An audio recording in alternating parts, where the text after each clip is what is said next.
Politicians around the world are trying to gradually reduce the usefulness of cash until they can eradicate it completely.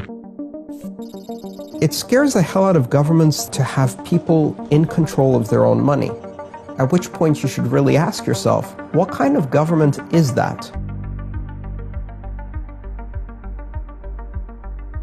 The whole thing about currency is that you don't need to know how it works unless it stops working. And when it stops working, everybody needs to know how it works, because your wealth, the future of your children, everything now depends on that.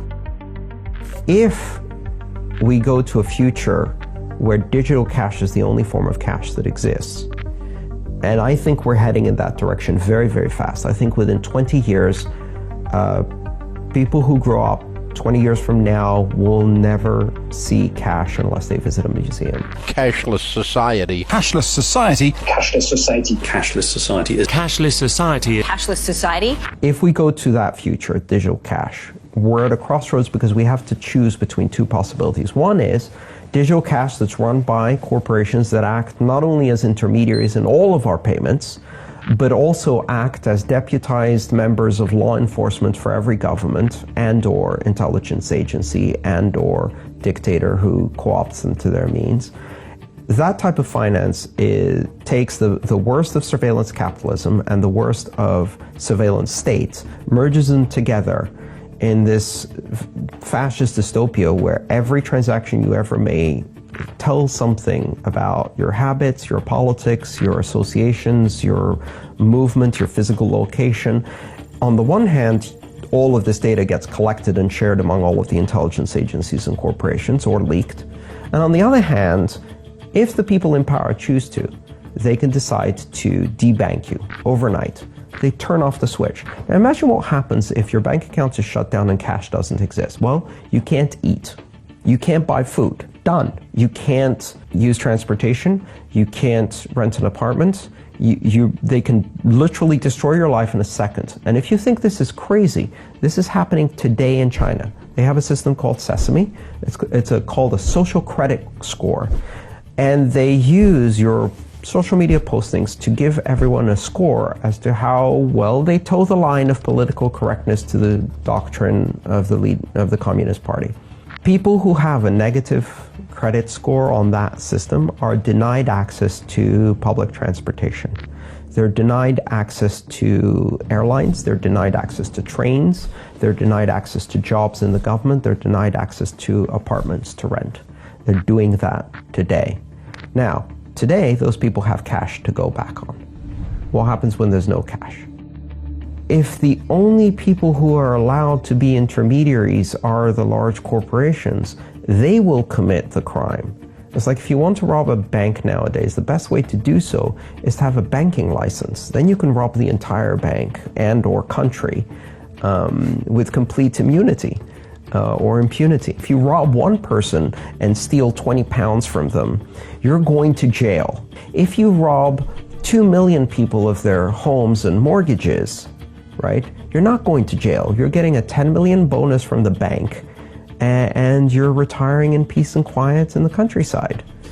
There are two ways to express power in this world, voice and exit. When voice is no longer sufficient, and sometimes even when it is, exit is a more powerful expression.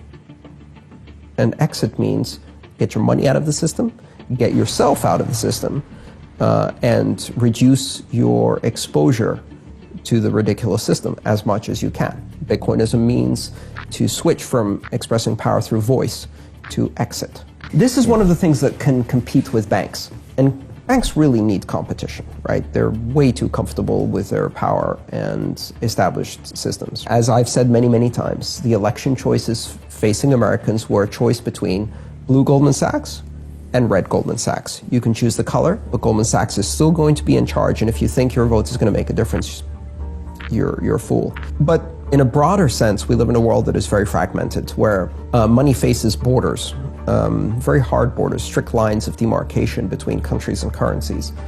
And you have these national currencies that are badly managed by governments and banks in countries where There is very little difference between a government, a bank, and an organized crime syndicate. All three are the same. The governments are organized crime syndicates. And so what happens when they have a crisis is they take the entire population hostage with them. They shut down the borders. They create currency controls. You can't withdraw money from the ATMs. You can't exchange money for another currency. You go with the ship and sink down with it.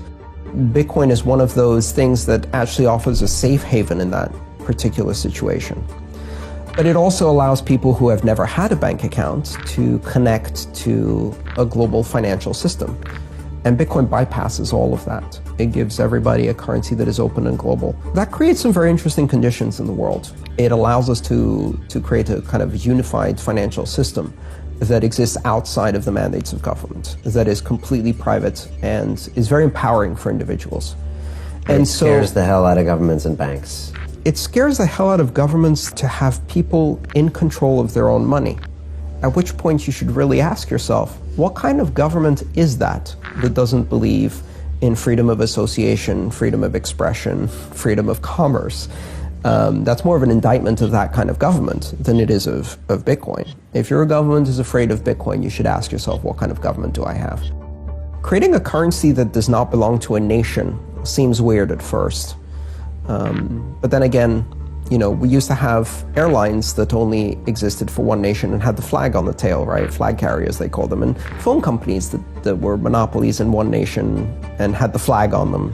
And now that seems absurd. And I think within 20 years, the idea of national currencies as the only option will seem absurd. So Bitcoin is a currency that exists on the internet. That is created on the internet, that really serves the needs of the internet generation. It does not belong to any government. It's not controlled by any bank. Bitcoin isn't a company or product or a service. It's an internet protocol. It's a method of communication, just like we say the web or email, and that doesn't belong to anyone. It's a shared common public good on the internet. Bitcoin is a digital currency and payment system that is a shared good, and it is controlled collectively by the participants in the network.